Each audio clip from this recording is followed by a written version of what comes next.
Hello दोस्त, welcome back to the channel. Micro economics class 11th का chapter 1 and 2 खत्म करने के बाद हम लोगों ने लास्ट सेशन में अपना डिमांड चैप्टर शुरू किया था। लास्ट वीडियो में डिमांड हमने शुरू किया था, जिसके अंदर हम meaning of demand and determinants of individual demand समझ चुके हैं। आज की वीडियो हम स्टार्ट करेंगे डिटर्मिनेंट्स ऑफ मार्केट डिमांड और अपने चैप्टर को आगे बढ़ाएंगे। वीडियो के प्रोडक्टिव यूज के लिए वीडियो को एंड तक देखो, और अगर तुम लोगों को वीडियो से कुछ भी प्रोडक्टिव सीखने को मिल रहा है तो नीचे कॉमेंट करके मुझे बताओ कि हाँ सर, हमें ये वीडियो समझ आ रही है। तो विदाउट टॉकिंग फर्दर, चलिए स्टार्ट करते हैं अपनी वीडियो को और समझते हैं हमारे कॉन्सेप्ट्स को।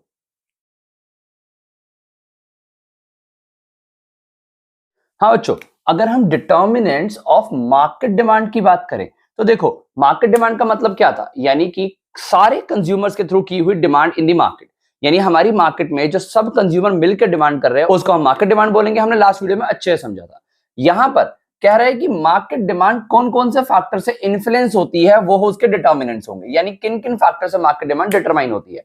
तो बोला गया जो 5 फैक्टर हमने इंडिविजुअल डिमांड के अंदर पढ़े। सर कौन कौन से 5 फैक्टर पढ़े थे? सबसे पहले हमने पढ़ा प्राइस ऑफ ओन कमोडिटी, यानी प्राइस ऑफ गिवन कमोडिटी। ये हमने पहला फैक्टर पढ़ा था जिससे डिमांड अफेक्ट होती थी। सेकंड फैक्टर हमने पढ़ा price of related good. Third factor हमने पढ़ा income of the consumer. Fourth हमने पढ़ा था taste and preference of the consumer. और उसके बाद हमने पढ़ा था future expectation about the prices. तो ये 5 फैक्टर जो इंडिविजुअल डिमांड को अफेक्ट कर रहे थे, कह रहे हैं कि वो वाले 5 तो यहाँ मार्केट डिमांड को अफेक्ट करेंगे ही करेंगे। यानी इंडिविजुअल डिमांड के तो सारे 5 फैक्टर है ही है। उसके अलावा यहां पर 3 फैक्टर और आ जाएंगे, जैसे कि पहला है size and composition of population. यानी देश के अंदर पॉपुलेशन का साइज और पॉपुलेशन का कॉम्पोजिशन अफेक्ट करेगा आपकी मार्केट डिमांड को। सर मतलब नहीं समझ आया, ध्यान से देखो। साइज, अगर मार्केट में यानी एक देश में हमारी पॉपुलेशन बढ़ गई, ठीक है, अगर पॉपुलेशन बढ़ जाती है तो ऑटोमेटिकली जो बढ़ी हुई पॉपुलेशन है वो भी तो गुड्स एंड सर्विसेज की डिमांड करेगी, यानी जिससे ओवरऑल मार्केट डिमांड बढ़ जाएगी। यानी सर समझ आता है कि साइज के पॉपुलेशन के साइज के बढ़ने से, यानी अगर पॉपुलेशन इंक्रीज होगी तो हमारी डिमांड भी इंक्रीज हो जाएगी, पॉपुलेशन डिक्रीज हुई डिमांड भी डिक्रीज हो जाएगी। सपोज एक कंट्री में सीवियर अर्थक्वेक, सीवियर बाढ़ आ गई, जिससे क्या हुआ, उस कंट्री में बहुत सारे जो ह्यूमन लाइफ से उनके नुकसान हो गया, तो ओवरऑल वहां पर डिमांड जो थी वो कम हो जाएगी। यानी पॉपुलेशन कम होने से डिमांड कम हो जाएगी, पॉपुलेशन बढ़ने से डिमांड बढ़ जाएगी। उसके अलावा कॉम्पोजिशन की बात करें, कॉम्पोजिशन का मतलब होता है किस तरीके की कैटेगरी ऑफ पॉपुलेशन आपकी कंट्री में प्रेवेल कर रही है। सर इसका मतलब कि आपकी कंट्री में मेल ज्यादा है, आपकी कंट्री में फीमेल ज्यादा है, आपकी कंट्री में ओल्ड एज ज्यादा है, आपकी कंट्री में चिल्ड्रन ज्यादा है। जिस तरीके की पॉपुलेशन होगी उस तरीके की डिमांड बढ़ जाएगी या कम हो जाएगी। जैसे देखो, अगर हमारी कंट्री में ओल्ड एज पीपल ज्यादा हो जाते हैं तो ओल्ड एज प्रोडक्ट्स की डिमांड ऑटोमेटिकली बढ़ जाएगी। स्टेक्स हो गए, मेडिसिन हो गए, ये सब की डिमांड उनके लिए ऑटोमेटिकली बढ़ जाएगी। ऑन दी अदर हैंड, अगर फीमेल ज्यादा होंगी तो फीमेल प्रोडक्ट्स की डिमांड बढ़ जाएगी, मेल ज्यादा होंगे तो मेल प्रोडक्ट्स की डिमांड बढ़ जाएगी। तो कॉम्पोजिशन ऑफ पॉपुलेशन से भी मार्केट डिमांड जो है वो अफेक्ट होती है। ठीक है, तो ये था हमारा एक फैक्टर मार्केट डिमांड के लिए, जो 5 के अलावा 6 फैक्टर है मार्केट डिमांड के लिए।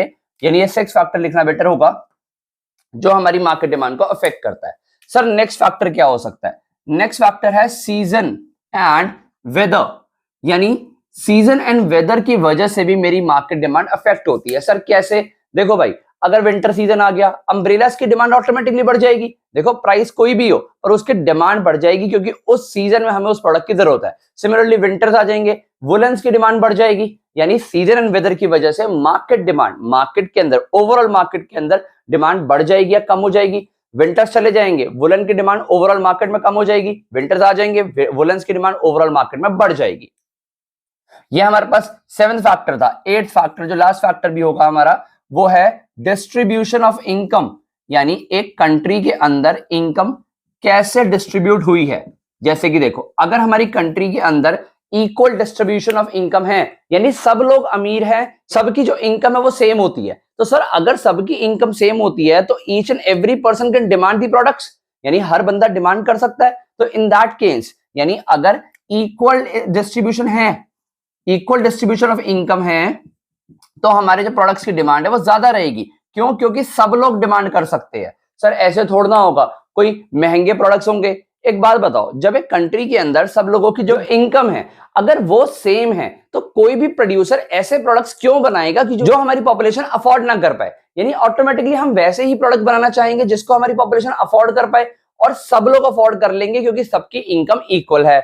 ऑन दी अदर हैंड, अगर हमारे देश में अनइक्वल डिस्ट्रीब्यूशन है, यानी इनइक्वालिटी है। सर इनइक्वालिटी ऑफ इनकम में क्या करेंगे हम? देखो, इनइक्वालिटी ऑफ इनकम में सिर्फ और सिर्फ रिच सेक्शन जो होगा वो कमोडिटीज की डिमांड कर पाएगा, पुअर सेक्शन डिमांड नहीं कर पाएगा। इसका मतलब ओवरऑल गुड्स एंड सर्विसेज की डिमांड जो है वो कम रहेगी।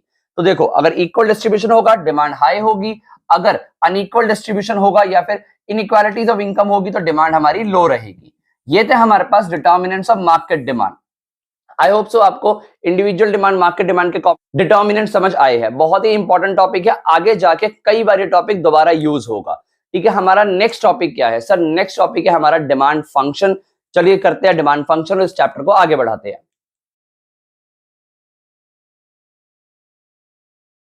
हाँ बच्चों, जो हमारा नेक्स्ट टॉपिक है वो है डिमांड फंक्शन। सर क्या है ये टॉपिक? देखो, डिमांड फंक्शन क्या दिखाता है बेसिकली, ये ना एक इक्वेशन है। किस चीज की इक्वेशन? सर ये ना इक्वेशन दिखाती है relationship, functional relationship between quantity and factors affecting the quantity of the commodity. यानी sir demand function is the functional relationship between the quantity of a commodity and factor influencing it. देखो, अभी अभी हमने ना factors पढ़े individual demand के और market demand के। यानी डिमांड फंक्शन को पढ़ने के लिए भी हम लोगों को दो पार्ट्स में क्लासिफाई कर लेना चाहिए इसको। एक इंडिविजुअल डिमांड फंक्शन, ध्यान से देखना। इंडिविजुअल डिमांड फंक्शन का क्या मतलब है सर? देखो, इंडिविजुअल डिमांड अफेक्ट होती थी 5 फैक्टर से। यानी मैंने यहां पर लिखा suppose quantity of commodity x, यानी मैं बाय कर रहा हूं क्वांटिटी ऑफ कमोडिटी एक्स। ये डिपेंड करती है किस पे सर? डिपेंड करती है ये इसके अपने प्राइस पे, यानी प्राइस ऑफ एक्स पे। ये डिपेंड करती है sir price of related good पे। सर ये डिपेंड करती है इनकम ऑफ द कंज्यूमर पे। ये डिपेंड करती है taste and preference of the consumer पे। और ये डिपेंड करती थी हमारी फ्यूचर एक्सपेक्टेशन पे। यानी हमारी कमोडिटी की जो डिमांड है वो इफेक्ट करती है इन सब चीजों से। तो जब इनका फंक्शनल रिलेशनशिप, एफ का मतलब है फंक्शनल रिलेशनशिप, यानी हमारे डिमांड का फंक्शन इन सब पे डिपेंड करता है। तो जब मैं इसको एक इक्वेशन फॉर्म में, इस फॉर्म में लिख देता हूं, ये मेरे पास इंडिविजुअल डिमांड फंक्शन बन जाता है। सर दूसरा क्या है? दूसरा है हमारे पास market demand function. Market demand function का क्या मतलब होगा? देखो, quantity of commodity X, market में इन सारे फैक्टर से तो इन्फ्लुएंस होगी ही होगी, उसके अलावा और भी आ जाएंगे। यानी हमारे पास कौन कौन से फैक्टर है?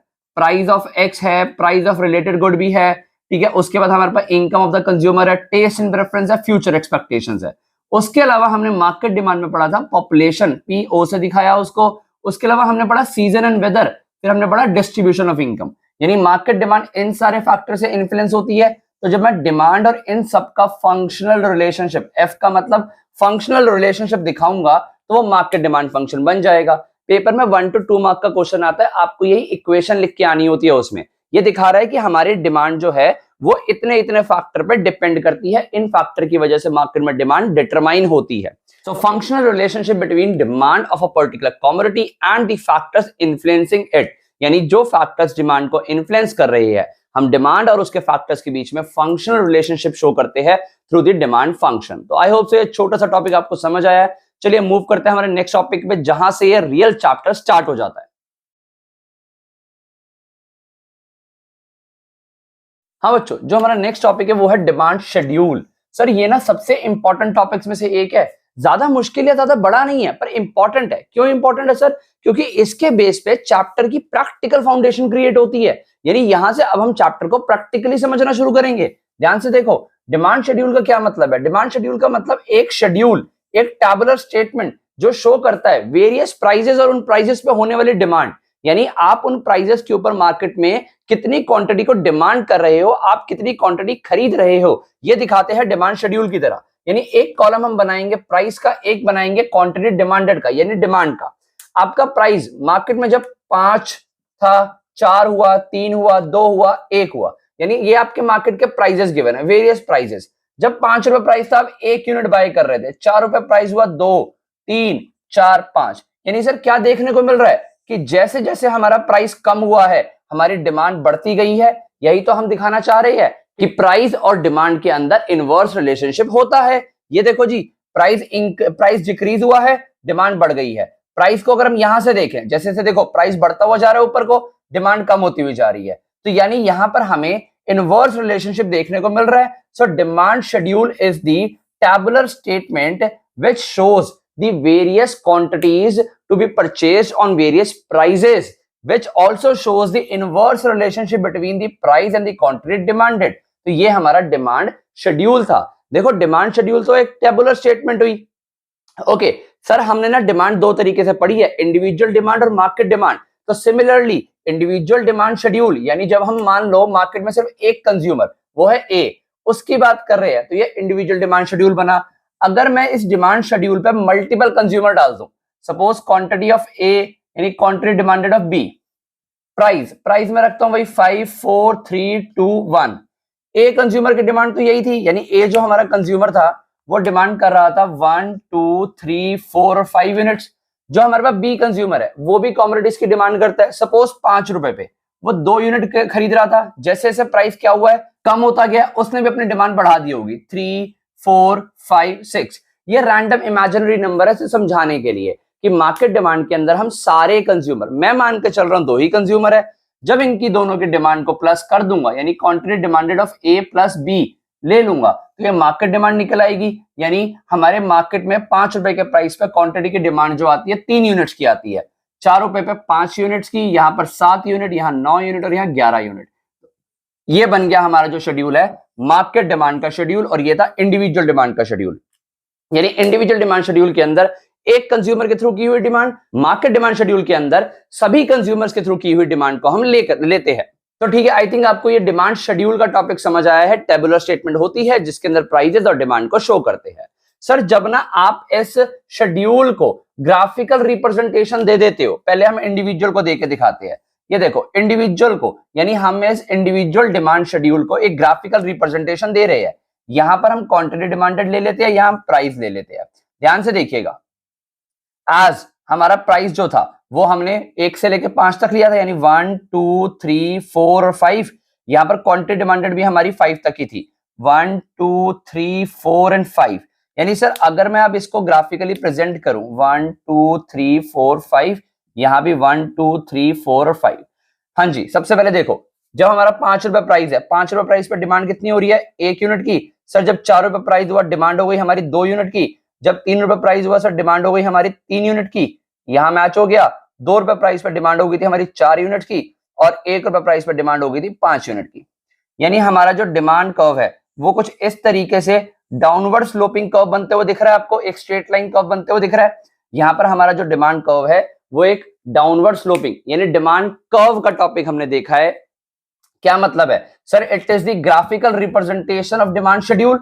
और डिमांड शेड्यूल क्या था, जो वेरियस कमोडिटीज परचेज या various commodities demanded at various prices दिखाता था। तो demand curve is the graphical representation of demand schedule. I hope so आपको समझ आ रहा है। यह है इंडिविजुअल डिमांड कर्व, इसको मैं डी से मार्क कर देता हूं, ये इंडिविजुअल डिमांड कर्व है।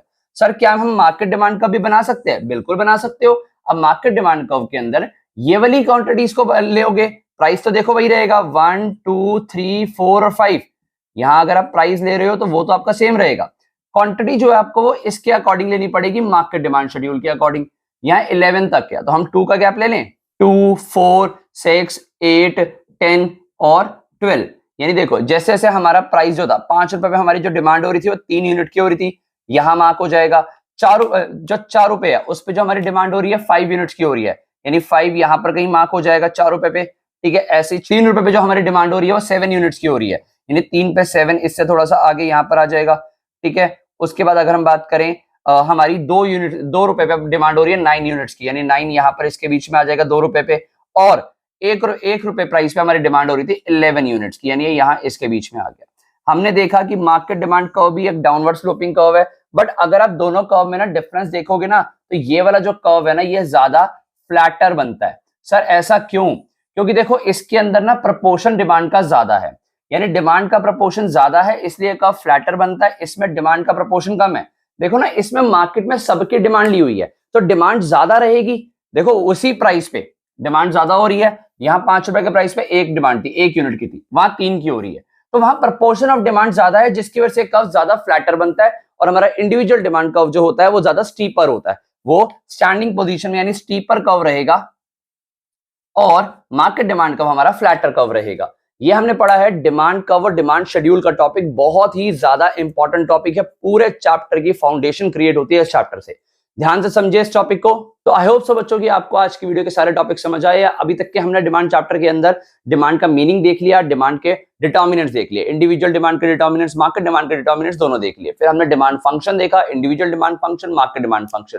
फिर हम लोगों ने डिमांड शेड्यूल जो कि इंडिविजुअल और मार्केट बेस पे देखा। फिर हमने डिमांड कर्व जो भी हमने इंडिविजुअल और मार्केट बेस पे देखा। तो इस चैप्टर के अच्छे खासे टॉपिक्स हम कर चुके हैं, बट अभी भी बहुत सारे इंपॉर्टेंट टॉपिक्स बाकी है। आज की वीडियो के लिए इतना ही, हम आज की वीडियो में इतना ही करेंगे। अगर आप लोगों को कोई भी डाउट रह जा रहा है तो नीचे कमेंट सेक्शन का यूज करके पूछो। दोस्तों के साथ वीडियो को शेयर करना मत भूलना और चैनल को सब्सक्राइब कर दो।